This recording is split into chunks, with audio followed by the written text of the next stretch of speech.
Meus irmãos, a paz do Senhor. Deixa eu só ajeitar aqui o microfone. Pois bem. Vamos à nossa leitura bíblica, né, irmãos? Hoje, quarta-feira, é o terceiro anúncio dessa tragédia que se abateu sobre a vida de Jó. O versículo é o de número 17, que diz o seguinte: estando ainda este falando, veio outro e disse: ordenado os caldeus, ou seja, organizado os caldeus, 3 bandos deram sobre os camelos e os tomaram, e os moços feriram um fio de espada, e só eu escapei para te trazer a nova. Lembrando sempre que nós estamos estudando a lição de número 4, né, irmãos, que fala sobre o drama da vida de Jó, ou o drama de Jó, algo muito terrível. Primeira coisa, irmãos, que eu quero lembrar daquilo que a gente já vem falando segunda, falamos ontem, e eu preciso lembrar de novo, que é o chamado mal moral. O mal natural foi o que nós vimos ontem, né? Está muito próximo ali ao que aconteceu com Sodoma e Gomorra, aquele fogo que cai e tal, destrói tudo.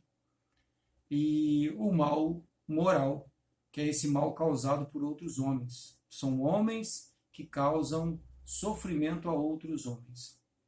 E esse aqui, por exemplo, ele é muito clássico, né?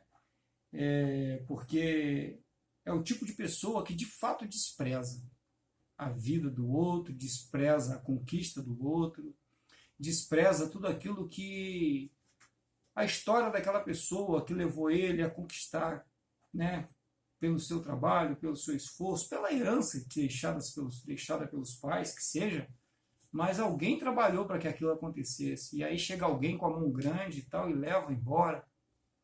É absurdo, né? É assustador.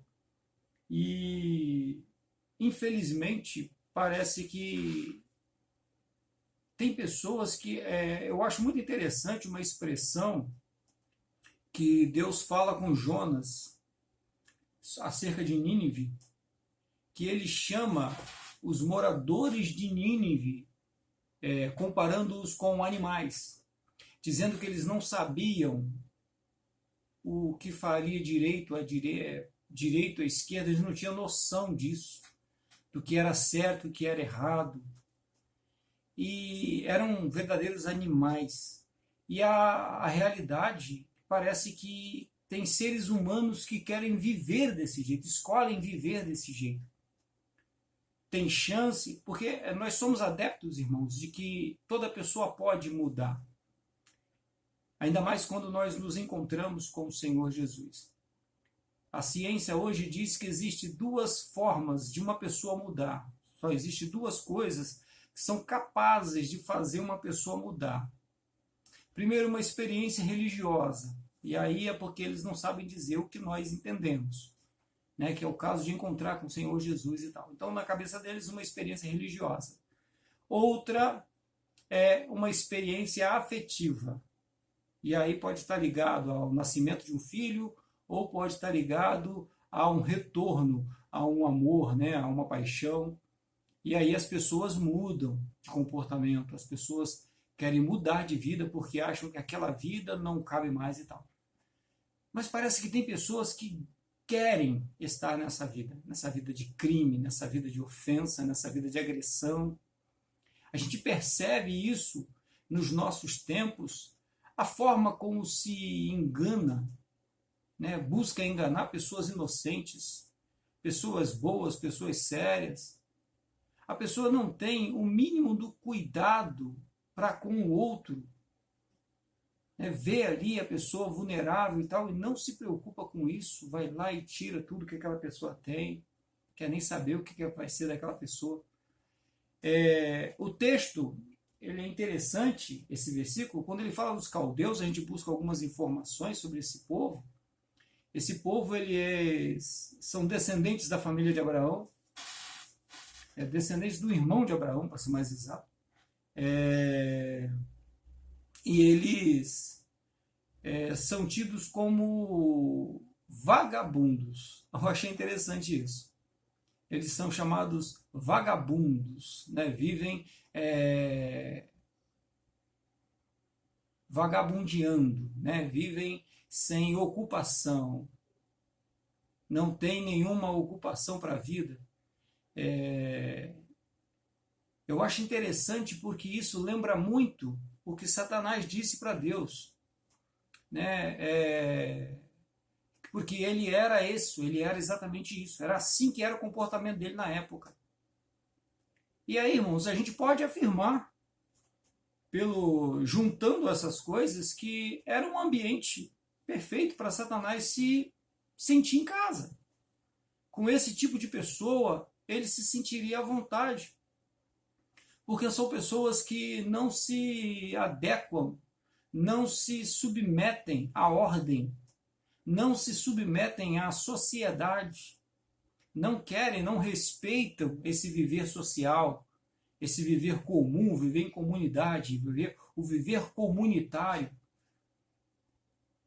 É interessante quando o rapaz traz a informação, o trabalhador traz a informação e ele diz que eles eram, cadê a palavra? Ordenados, eles eram organizados, e ele fala que eles vieram de 3 frentes, se dividiram, o bando era bem grande, e eles se dividiram em 3. Irmãos, para levar 3.000 camelos embora, você precisa de muita gente. É um bom bando, é um bando bem grande. Provavelmente Ali Babá e os 40 dele teria perdido para esse grupo aqui. Então é um grupo enorme. E é um grupo extremamente perverso, é um grupo extremamente violento. Matava, assassinava sem preocupação nenhuma. E é esse mal, são essas pessoas que imprimem essa maldade. O diabo usa a vida dessas pessoas que já viviam nessa criminalidade, já viviam desse jeito, não sabiam o que era viver afetivo e imprime esse sofrimento na vida do nosso irmão João. Agora é interessante observar, irmãos, que as tribulações elas operam desse jeito que aconteceu na vida de Jó. Elas vêm em ondas. Não acontece tudo de uma vez, né? Bum, cai aquela tempestade na cabeça da gente. Não, elas vêm gradual. Vem uma, vem outra, vem outra. Parece que você vai descendo degraus de escada, né? Você vai descendo, descendo, descendo.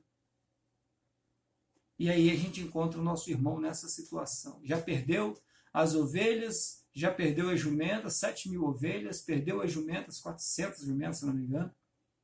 Agora perde os 3.000 camelos. Acabou a fortuna do homem. Praticamente acabou. Toda a fortuna, todo o trabalho, E ainda matou aquele monte de gente que trabalhava para ele. Irmãos, assim é o mal. O mal, ele não é uma pessoa, nós já falamos disso. O mal não é uma personalidade. O mal é um comportamento. São pessoas, são indivíduos que decidem fazer a maldade. Optam pelo mal. Optam pela vontade de fazer, da prática do mal. De prejudicar, de levar sofrimento à vida das pessoas. Isso é que o pecado nos leva. Onde nós temos que vigiar, onde é que nós temos que guardar a nossa fé? Não permitindo que o nosso coração seja contaminado. Ainda que venham os motivos e as razões. O desejo de matar pessoas não pode entrar em nosso coração. Tirar a vida de alguém nunca pode ser uma opção. Prejudicar alguém nunca pode ser uma opção. Para nós, a opção sempre tem que ser aquela que o Senhor Jesus nos deu como exemplo. Por isso, nós devemos guardar a nossa fé e proteger o nosso coração na presença do nosso Deus. Amém? Deus os abençoe. Tenham todos um excelente dia. Fiquem em paz.